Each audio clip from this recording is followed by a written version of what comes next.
Next, we have information for the deaf community.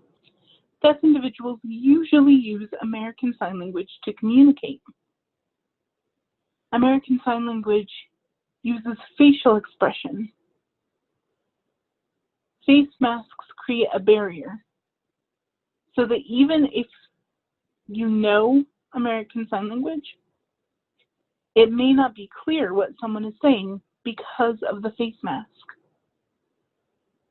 If you meet a deaf person who does not know sign language, you can use the tips for communicating with hard of hearing people.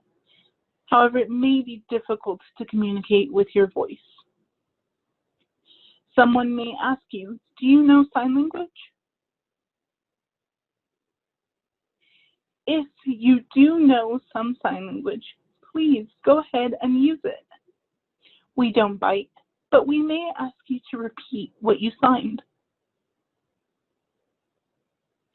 If you do not know sign language, please let the person know that by signing this.